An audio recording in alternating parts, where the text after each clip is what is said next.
The M57 swap is finally starting to look real, but fitting all this cooling into a 105 was way harder than I expected.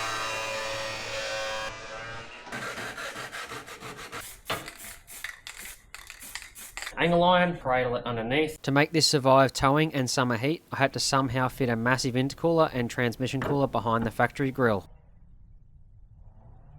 We're going to have to modify the intercooler to get it to go round into the engine bay. But first of all, let's get it mounted up properly. Mount the intercooler on some rubber. All nice and tight at the bottom. Next thing I'd like to make up with a brace that drops from there down and picks up at the angle iron. We've got a nice little support here, so we're bolted to the top and underneath here.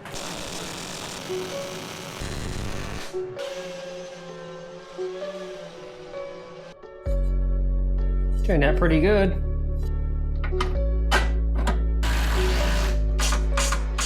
So for the last mount, I ended up just tacking a little ear on there, or welding a little ear on there just to pick up off the AC condenser bracket.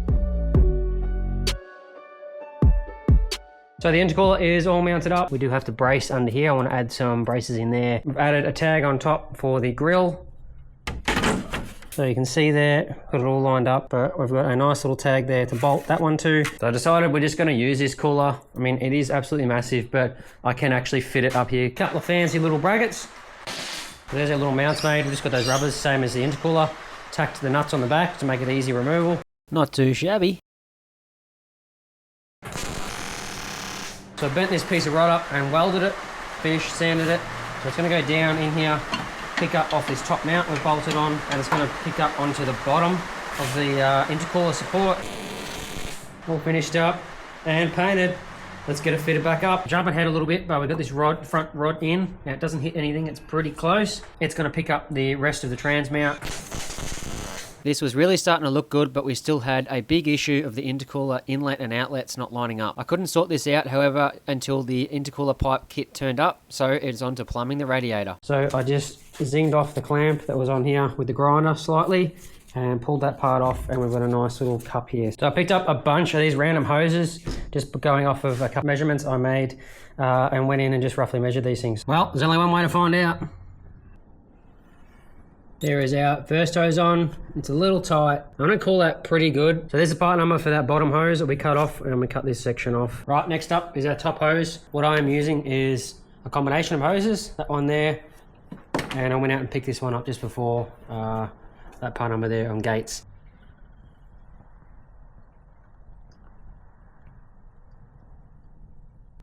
Onto the rear head hose, cut both ends off. Part number for that one. So the back one is partly fitted. I am going to flush the core before I fit that one up. So we'll move on to the next one so we can flush it. That is the part number. Right, so quick thing to do before you hook everything up is to just flush through your radiator core both ways. A lot of people do it one way, but you need to do both.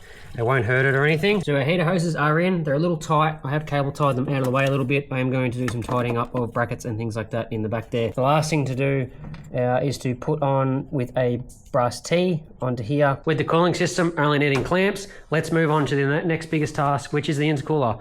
We have to drill some holes into the front and everything, get some tubing out of the way. So I opted to buy a full kit off eBay with all bends and everything for like $160. It comes with everything, clamps and things like that. I have thrown some extras in from somewhere else that was not included, but pretty much you get some straights, you get some 90s, you get some 180s, all that sort of stuff for $160. We've made quite some room in the front here. Nice room for the 2.5 inch intercooler piping we're using. But as you can see, there ain't much space for some 90-degree bends, unfortunately, in here. With those. So what I'm going to have to do is take this thing back out and cut it off. Right, so we've got the intercooler off. We're just going to cap it with a rag inside. I'm going to take a cheap sink plug, and this is very tight, so we're going to tap this in.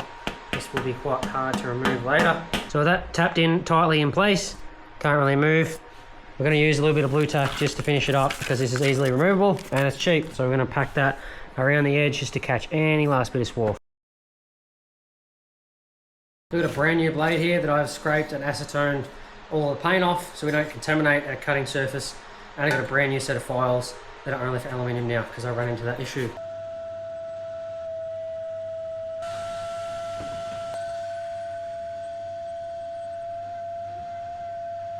So So jump forward a bit. We've got our first bend tacked on here. I've covered it up with tape, and you can see there that we're just protruding out. This side here we are doing at the moment. So we've diagrammed all this out. I've taken off that airbag nut. Here's our next bend. We're gonna get that tacked on. All right, so we've got the second one made, and this is exactly why I don't want to weld it, because I don't really know what I'm doing. The next big test is to see if this thing will come out.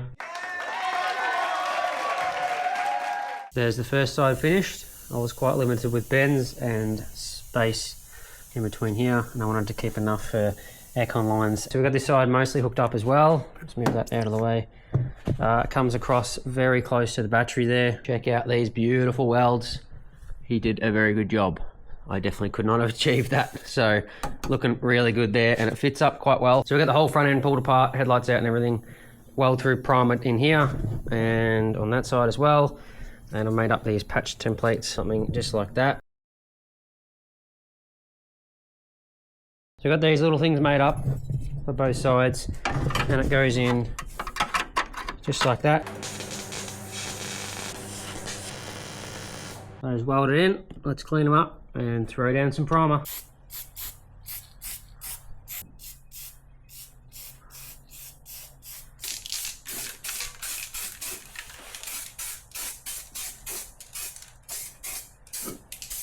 How good is this looking? Really tidy now that it's all one colour. This side's really good, and I'm so happy to have this. I actually spent the time on it to get this coated, so looks so much better. Now we can put everything back in. We've got it all back in, all back together. Man, it's a huge relief having a heap of bolts and nuts on the floor. So now getting put back together. It really tickles my OCD to have this thing pulled apart on the floor for a few days, and then finally get to put it back together. So super happy with that, and super happy that we took the time to paint all up in here. So next I want to mount up the secondary fuel filter. I want to put it here. We'll weld it up, get this thing painted and fitted. Nice little brace on the back too. I didn't want this thing tearing off. Freshly painted bracket. Plenty of room here for accessories later on the track as well. So we've got that all fitted up. Looks really good there. I'm super happy with how that turned out. So on the cooler up the front here, we've fitted some 90-degree bends here. And we've gotten these hoses made by local Pertec. Done a really good job. So pretty much that is power steering hose. So it's definitely overkill, but we've got this protective stuff running all the way through the rad support. And as you can see, it drops down on the inside. Down there, and it's P-clipped, and then it's tied to the frame in two spots at the front and then down the back. Finished up the fuel tee, so you can see they're both 90s. Go frontwards and backwards to tidy that up a bit. Finally, it is time to fit the top rad hose. So I've got this little piece here with some beads welded around the edges of it, just so it doesn't fly off under pressure.